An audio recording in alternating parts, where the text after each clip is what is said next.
క్రైస్తులాడ్ హల్లెలూయా. ప్రభునందు ప్రియ దేవుని జనాంగమ, ప్రతి ఉదయం దేవుని కాని ఆధ్యాత్మిక కార్యక్రమానికి ఈ ఉదయకాలం మిమ్మల్ని ప్రేమతో ఆహ్వానిస్తూ ఉన్నాను.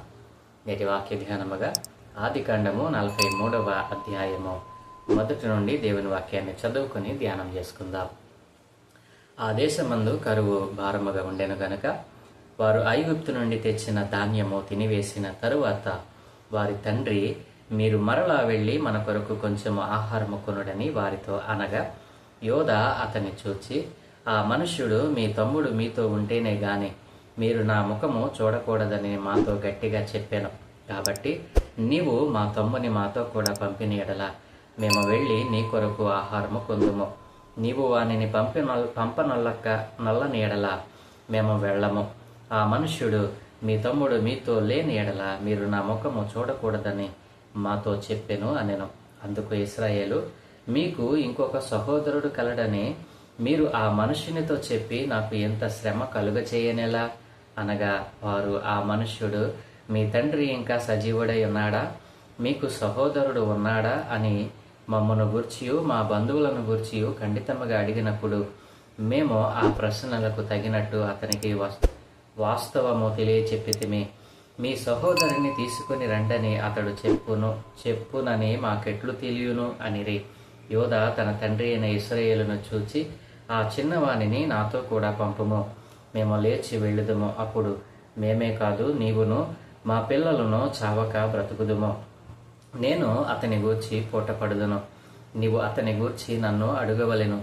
నేను అతని తిరిగి నీ యొద్దకు తీసుకుని వచ్చి నీ ఎదుట నిలువబెట్టని ఎడల ఆ నింద నా మీద ఎల్లప్పుడూ ఉండును. మాకు తడవు కాకపోయిన ఎడల ఈ పాటికి 2 మారులు తిరిగి వచ్చి ఉందమని చెప్పగా, వారి తండ్రి అయిన ఇశ్రాయేలు వారితో, అట్లయినా మీరిలాగు చేయుడి. ఈ దేశమందు ప్రసిద్ధములైనవి అనగా కొంచెము మస్తకి, కొంచెము తేనె, సుగంధ ద్రవ్యములు, బోళము, పిస్తాసకాయలు, బాదము కాయలు మీ గోనెలలో వేసుకొని ఆ మనుష్యునికి కానుకగా తీసుకుని పోవుడి. రెట్టింపు రోకలు మీరు తీసుకునడి. మీ గోనెల మూతిలో ఉంచబడిన తిరిగి వచ్చిన రోకలు కూడా చేత పట్టుకుని పోయి మరలా ఇచ్చివేయడి. ఒకవేళ అది పొరపాటై ఉండును, మీ తమ్ముని తీసుకుని లేచి ఆ మనుష్యుని యొద్దకు తిరిగి వెళ్ళుడి. ఆ మనుష్యుడు మీ ఇతర సహోదరుని బెన్యామీనును మీకు అప్పగించినట్లు సర్వశక్తుడైన దేవుడు ఆ మనుష్యుని ఎదుట మిమ్మను కరుణించునుగాక. నేను పుత్రహీనుడనై ఉండవలసిన ఎడల పుత్రహీనుడును అగుదునని వారితో చెప్పెను. ఆ మనుష్యులు ఆ కానుకను తీసుకుని చేతులలో రెట్టింపు రోకలను తమ వెంట బెన్యామీనును తీసుకుని లేచి ఐగుప్తునకు వెళ్ళి యోసేపు ఎదుట నిలిచిరి.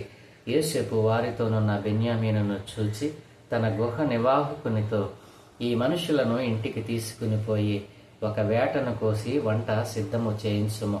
మధ్యాహ్నమందు ఈ మనుష్యులు నాతో భోజనము చేయుదరని చెప్పాను.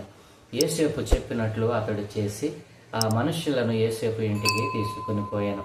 ఆ మనుష్యులు యోసేపు ఇంటికి రప్పింపబడినందున వారు భయపడి, మొదట మన గోనెలలో తిరిగి పెట్టబడిన రోకల నిమిత్తము అతడు మన మీదికి అకస్మాత్తుగా వచ్చి మీదపడి మనలను దాసులుగా చెరపట్టి మన గాడిదలను తీసుకొనుటకు లోపలికి తెప్పించెను అనుకొనిరి. వారు యోసేపు గుహ నివాహకుని వద్దకు వచ్చి ఇంటి ద్వారమున అతనితో మాట్లాడి, అయ్యా, ఒక మనవి, మొదట మేము ఆహారము కొనుటకే వచ్చితిమి. అయితే మేము దిగిన చోటికి వచ్చి మా గోనెలను విప్పినప్పుడు ఇదిగో మా రోకల తూనికకు సరిగా ఎవరి రోకలు వారి గోనె మూతిలో ఉండెను. అవి చేత పట్టుకొని వచ్చితిమి. ఆహారము కొనుటకు మరి రోకలను తీసుకుని వచ్చితిమి. మా రోకలను మా గోనెలలో ఎవరు వేసిరో మాకు తెలియదని చెప్పారు. అందుకతడు, మీకు క్షేమమగునుగాక, భయపడకుడి. మీ పితరుల దేవుడైన మీ దేవుడు మీకు మీ గోనెలలో ధనమిచ్చెను. మీ రోకలు నాకు ముట్టినవని చెప్పి షిమ్యోనును వారి యొద్దకు తీసుకుని వచ్చాను. ఆ మనుష్యుడు వారిని యోసేపు ఇంటికి తీసుకుని వచ్చి వారికి నీళ్ళియగా వారు కాళ్ళు కడుగుకొనిరి. మరియు అతడు వారి గాడిదలకు మేత వేయించెను. అక్కడ తాము భోజనము చేయవలనని వినిరి గనుక మధ్యాహ్నమందు యోసేపు వచ్చు వేళకు కానుకను సిద్ధము చేసేది. యోసేపు ఇంటికి వచ్చినప్పుడు వారు తమ చేతులలోనున్న కానుకను ఇంటిలోనికి తెచ్చి అతనికి ఇచ్చి అతనికి నేలను సాగిలపడిరి. అప్పుడు మీరు చెప్పిన ముసలవాడైన మీ తండ్రి క్షేమముగా ఉన్నాడా? అతడు ఇంకా బ్రతికి ఉన్నాడా అని వారిని క్షేమ సమాచారం అడిగినందుకు వారు, నీ దాసుడైన మా తండ్రి ఇంకా బ్రతికి ఉన్నాడు, క్షేమముగా ఉన్నాడు అని చెప్పి వంగి సాగిలపడిరి. అప్పుడు అతడు కన్నులెత్తి తన తల్లి కుమారుడును తన తమ్ముడైన బెన్యామీనును చూచి, మీరు నాతో చెప్పిన మీ తమ్ముడు ఇతడేనా అని అడిగి, నా కుమారుడా, దేవుడు నిన్ను కరుణించునుగాక అనెను. అప్పుడు తన తమ్ముని మీద యోసేపునకు ప్రేమ పొర్లుకొని వచ్చిన గనుక అతడు త్వరపడి ఏడ్చుటకు చోటు వెదకి లోపలి గదిలోనికి వెళ్ళి అక్కడ ఏడ్చెను. అప్పుడు అతడు ముఖము కడుగుకొని వెలుపలికి వచ్చి తన్ను తాను అణచుకొని భోజనము వడ్డించుడని చెప్పాను. అతనికిని వారికిని అతనితో భోజనము చేయుచున్న ఐగుప్తీయులకును వేరువేరుగా వడ్డించేది. ఐగుప్తీయులు హెబ్రీయులతో కలిసి భోజనము చేయరు, అది ఐగుప్తీయులకు హేయము.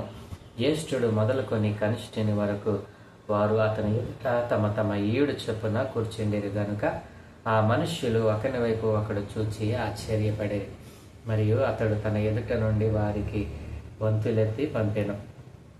బెన్యామీను వంతు వారందరి వంతుల కంటే 5 అంతలు గొప్పది. వారు విందు ఆరగించి అతనితో కలిసి సంతుష్టిగా త్రాగిరి. ఆమేన్. ప్రభునందు ప్రియదేవుని పిల్లలారా, చదవబడినటువంటి లేఖనము నిమిత్తమై ప్రార్థన చేద్దాం. దయగలిగిన మా ప్రియ పరలోకపు తండ్రి, గొప్ప దేవానికి వందనాలయ్యా. ఏ మంచి లేని మా జీవితంలో మరొక నూతన దినాన్ని దయచేసినందుకే వందనాలు తండ్రి. ఈరోజు మేము ధ్యానం చేయడం కొరకు చదువుకున్న ఈ లేఖన భాగాన్ని మా కొరకు దీవించండి. ఈ లేఖన భాగంలో నుండి కొన్ని ఆత్మీయ పాఠాలు మీరే మాకు బోధించి నేర్పించమని యేసయ్య పరిశుద్ధ నామమున ప్రార్థించి వేడుకుంటూ ఉన్నాము తండ్రి. ఆమేన్. ప్రభునందు ప్రియ దేవుని పిల్లలారా, ఆదికాండము 42వ అధ్యాయంలో మరి యాకోబు కుమారులు మరి ఐగుప్తులో ధాన్యం కొనడానికి వెళ్ళినప్పుడు యోసేపు వారితో కఠినంగా మాట్లాడి తన తండ్రి సమాచారమును గూర్చి తన తమ్ముడు అయిన బెన్యామీనును గూర్చి మరి అడగడం మనం చూస్తాం. మరి ఆహారం కొని వారు వెళ్ళినప్పుడు వారి రోకలు వారి మూతిలోనే మరి యోసేపు పెట్టమని చెప్పడం, ఆ కారణాన్ని బట్టి వారు భయపడడం, మరి నీ తమ్ముడిని తీసుకుని వస్తేనే కానీ, బెన్యామీనును నా యొద్దకు తీసుకుని వస్తేనే కానీ మరలా మీరు నా యొద్ద నిలవవద్దు అని వారిని పంపివేయడం 42వ అధ్యాయం మనం చూసాం. ఆ తర్వాత 43వ అధ్యాయంలో వారు తీసుకుని వెళ్ళినటువంటి ఆ ధాన్యం అయిపోతుంది.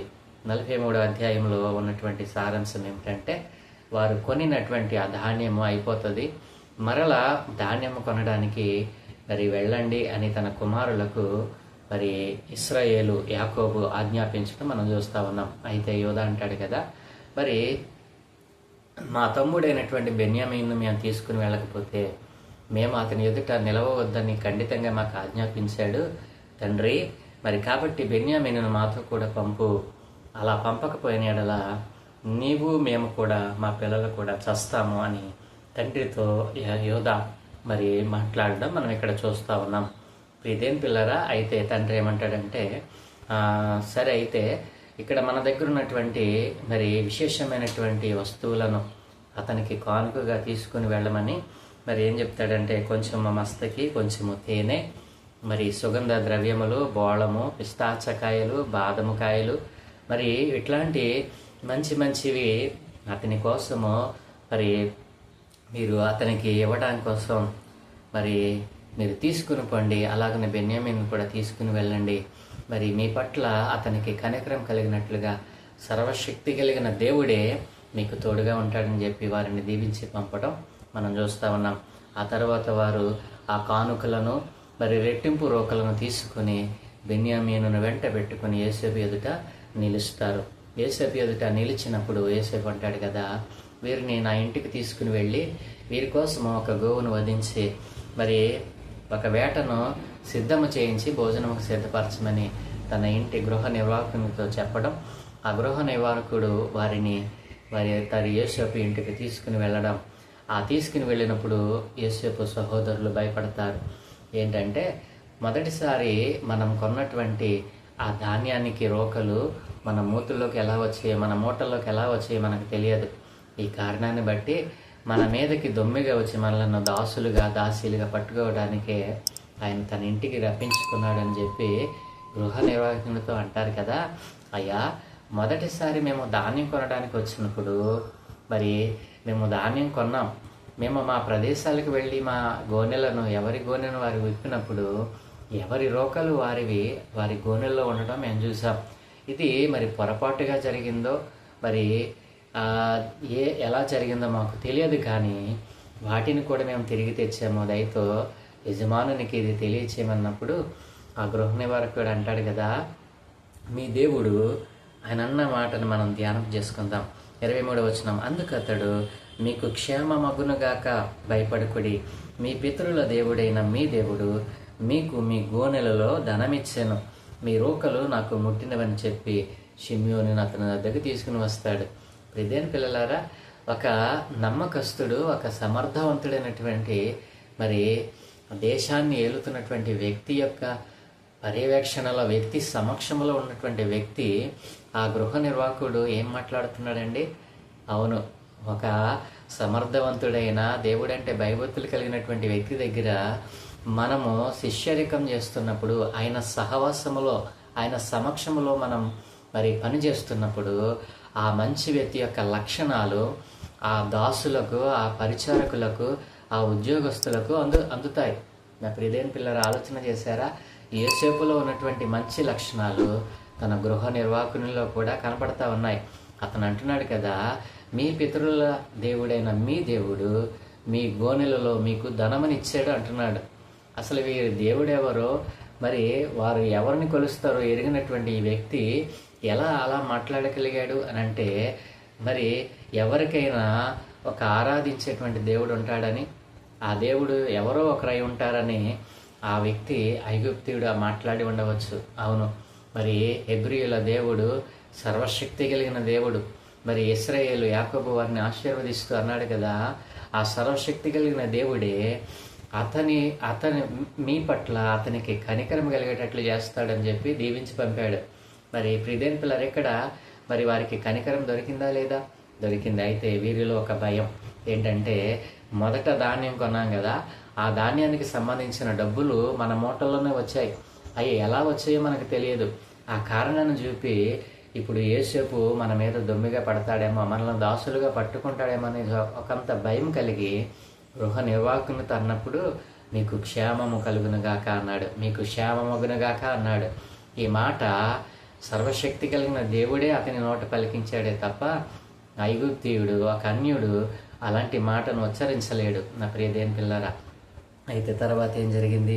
యోసేపు మరి ఇంటికి వారు తీసుకుని రాబడ్డారు. వారు కాళ్ళు కడగడం నీళ్ళు ఇవ్వబడ్డాయి. వారు కాళ్ళు కడుక్కొని కూర్చున్న తర్వాత యోసేపు వస్తాడు. యోసేపు వచ్చి, మరి మీరు చెప్పిన ముసలివాడిని మీ తండ్రి క్షేమముగా ఉన్నాడా? యోసేపు రావడంతో వీళ్ళు ఏం చేశారండి? యోసేపుకు సాగిలపడ్డారు. ఎన్నిసార్లు సాగిలపడ్డారు? మరి మొదటిసారి సాగిలపడ్డారు, ఇప్పుడు సాగిలపడతా ఉన్నారు. మరలా మరి తన తండ్రి క్షేమ సమాచారాన్ని చెప్పిన తర్వాత కూడా వారు సాగిలపడినట్లుగా మనం ఇక్కడ చూడగలం. నా ప్రియదేని పిల్లరా, అప్పుడు మరి తన తమ్ముడైనటువంటి బెన్యామీనును చూసి యోసేపు మరి ఎంతో మరి ప్రేమతో మరి ఏడుస్తాడు. ఏడవటానికి స్థలం ఎక్కడుందా అని చెప్పి లోపలికి వెళ్ళి ఎత్తుక్కుని ఏడ్చి కళ్ళు కడుక్కుని మళ్ళీ ఆ దగ్గరికి వచ్చి వారితో కలిసి భోజనం చేస్తాడు. అందరూ కూడా యోసేపుతో కలిసి భోజనం చేసేటువంటి భాగ్యాన్ని అక్కడ దయచేశాడు. అంటే తండ్రి దీవించినట్లుగా సర్వశక్తి కలిగిన దేవుడు మరి వారి పట్ల కనికరముతో వ్యవహరించడానికి యోసేపును మరి అక్కడ ఏర్పాటు చేసుకున్నాడు. నా ప్రియదేవుని పిల్లలారా, ఇక్కడ మరి వారందరూ కలిసి మరి భోజనం చేసినట్లుగా మనం చూస్తూ ఉన్నాం. వారి భయం ఏమిటి? మరి అతడు మమ్మలను మరి దాసులుగా పట్టుకుంటాడు, మన మీద వడిగా పడతాడు అనే ఒక భయంతో వారు ఉన్నారు. అయితే యోసేపు దేవుడంటే భయభక్తులు కలిగిన వాడు కనుక ఆయన అలాంటి పని చేయలేదు. ఎందుకంటే అతడు ముందుగానే వారు తన సహోదరులను గుర్తుపెట్టాడు. అయితే తన సహోదరులు యోసేపును గుర్తుపట్టలేదు. ఆ కారణాన్ని బట్టే యోసేపు తనకున్న అధికారాన్ని బట్టి తన సహోదరుల పట్ల వ్యవహరించాడు. అధికారం ఉందని సహోదరులను మరి ప్రతీకారం తీర్చుకోలా. చిన్నప్పుడు తన సహోదరులు చేసినటువంటి ఆ హేయమైన క్రియకు ఆయన ఎప్పుడు కూడా బాధపడలేదు. మరి తర్వాత అధ్యాయంలో అంటాడు కదా, ప్రియదేని పిల్లరా, మీ ప్రాణరక్షణ కొరకే దేవుడు మిమ్మల నుండి నన్ను ఎడం చేశాడంటాడు. ఎంత గొప్ప మాట అండి నా ప్రియదేని పిల్లలారా. దేవుని యందు భయభక్తులు కలిగిన వారు ఈ మాట అనగలరు. ఈ రోజున ఒకవేళ మన సహోదరులలో మీ సహోదరుడే మీ పట్ల తప్పిదం చేస్తే మరి ఎంత శత్రుత్వం వహిస్తామో. కానీ యేసేపు అలా శత్రుత్వం వహించలేదండి. ఎందుకంటే తెలుసా, దేవుడు మరి యేసేపుకు తోడై ఉన్నాడు. యేసేపు దేవునిలో నిలిచి ఉన్నాడు. దేవుడు అంటే భయభక్తులు కలిగిన వాడై, దేవుని యొక్క తోడును పొందుకున్నవాడై, దేవుని యొక్క కృపా కనికరములకు పాత్రుడుగా జీవిస్తూ ఉన్నాడు. అందుకే తన సహోదరులను క్షమించగలిగాడు. తనతో పాటు కూర్చుండబెట్టుకొని మరి భోజనం చేసే భాగ్యమనిచ్చాడు. ఎవరండి శత్రువులను తన భోజనపు బల్ల దగ్గర కూర్చోబెట్టుకుని భోజనం పెడతాడు? ఈ రోజున ఎవరు అంతమంది, మరి ఎంతమంది ఈ లోకంలో మనం చూస్తాం. నా ప్రియ దేవుని పిల్లలారా, ఎవ్వరూ ఆ పని చేయలేరు, కానీ యేసేపు చేశాడు. మరి మనం నేర్చుకోవాల్సిన పాఠం ఏంటో తెలుసా? మన శత్రువులను మన భోజనపు బల్ల దగ్గర కూర్చోబెట్టి వారికి కడుపు నిండా ఆహారం పెట్టాలి. అంటే దాని అర్థం ఏంటో తెలుసా? శత్రువుని మరి నిత్యము శత్రువుగా మనం చూడకూడదు. శత్రువుని సహితము మనం మిత్రునిగా భావించి ప్రేమించగలగాలి. శత్రువును క్షమించలేకపోతే నీవు పొందుకున్న రక్షణకు మరి అది అర్థమే లేదు. కాబట్టి నీ శత్రువులను ప్రేమించమని దేవుని మాట చెప్తా ఉంది. నీ శత్రువులను ప్రేమించకపోతే నీవు దేవుని వాడవు కాదు అని మాట చెప్తా ఉంది. కాబట్టి నా ప్రియ దేవుని పిల్లారా, యేసేపు తన సహోదరులను ప్రేమించినట్లుగా, శత్రుత్వమును వదిలి ప్రేమను చూపినట్లుగా ఈ రోజు నీ లోకంలో బ్రతుకుతున్న మనము కూడా మన పొరుగు వారి పట్ల, మన శత్రువుల పట్ల అలాగనని వ్యవహరించాలి. యేసేపు దేవుని యందు భయభక్తులు కలిగిన వాడు కనుక అలా వ్యవహరించగలిగాడు. మరి నీవు దేవుని యందు భయభక్తులు కలిగి ఉన్నావా? దేవునిలో రక్షణ పొందుకున్న నీవు దేవుని గుణలక్షణాలను మరి కలిగి ఉన్నావా? నీ క్రియలు ఎలా ఉన్నాయి? శత్రువుని ప్రేమించలేని మనసు నీలో ఉంటే ఈరోజే ప్రభు సన్నిధిలో అట్టి మనసును విడిచిపెట్టి, నన్ను అందరినీ ప్రేమించే మనసు నాకు దయచేయమని, నా శత్రువులను క్షమించే గుణం నాకు దయచేయమని ప్రభు పాదాల చెంత దగ్గరగా అడుగుదాం. దేవుడు ఈ మాటలను మనం ఇక్కడిలో దీవించునుగాక. ఆమేన్. ప్రభునందు ప్రియ దేవుని పిల్లారా, మరి ధ్యానం చేసిన మాటను బట్టి ప్రార్థన చేద్దాం. దయగలిగిన తండ్రి, కృపగలిగిన దేవా, నీకు వందనాలయ్యా. యేసేపు తన సహోదరులను తనతో పాటు మరి భోజనమునకు కూర్చుండబెట్టుకున్న ఆ విధమును జ్ఞానం చేసినప్పుడు, అవును దేవా, శత్రువులను సహితము ప్రేమించగలిగే మనస్సు యేసేపుది. అయ్యా, ఇదిగో తండ్రి, తనకు చేసినటువంటి ఆ యొక్క మరి ఉపద్రవానికి, తన పట్ల వారు కలిగి ఉన్నటువంటి ఆ హేయమైన క్రియకు తనకున్న అధికారాన్ని బట్టి వారిని శిక్షించగలడు యేసేపు. కానీ అలా చేయలేదు. ఎందుకో తెలుసయ్యా? అయ్యా, నీ యందు భయభక్తులు కలిగిన వారు అలా చేయరు నాయన. ఇదిగో నీ యందు భయభక్తులు కలిగిన యేసేపు అలా చేయలేదు. కాబట్టి అతడు చేసిన ఆ మంచి కార్యమును అయ్యా, ఇదిగో తండ్రి, మేము ధ్యానం చేసి ఉండగా మాకు ఎవరైతే శత్రువులు ఉన్నారో వారిని క్షమించగలిగే మనస్సును మాకు దయచేయండి. యేసేపుకు ఉన్న మనస్సు మాకు దయచేయండి నాయన. ఎందరైతే తమ శత్రువులను ఇంకనో నైనా శత్రువులను భావిస్తూ తమ హృదయాలను కఠినపరుచుకున్న వారితో మీరు మాట్లాడారు నాయన. అట్లాంటి మనస్సు కలిగిన వారిని అయ్యా క్షమించి వారిని కూడా నాయన అయ్యా, ఇదిగో తండ్రి, మిత్రులుగా భావించే మనస్సును ఈ రోజు నుండి నూతనముగా పుట్టించమని, ఈ దినమే చేయు పనులన్నింటినీ మీకు అనుదృష్టి ఉంచి మీ దోతల కాపుదలను గ్రహించి మీరే మహిమ పొందుకోమని యేసయ్య పరిశుద్ధ నామమున ప్రార్థించి వేడుకుంటున్నాము తండ్రి. ఆమేన్. ఆమేన్.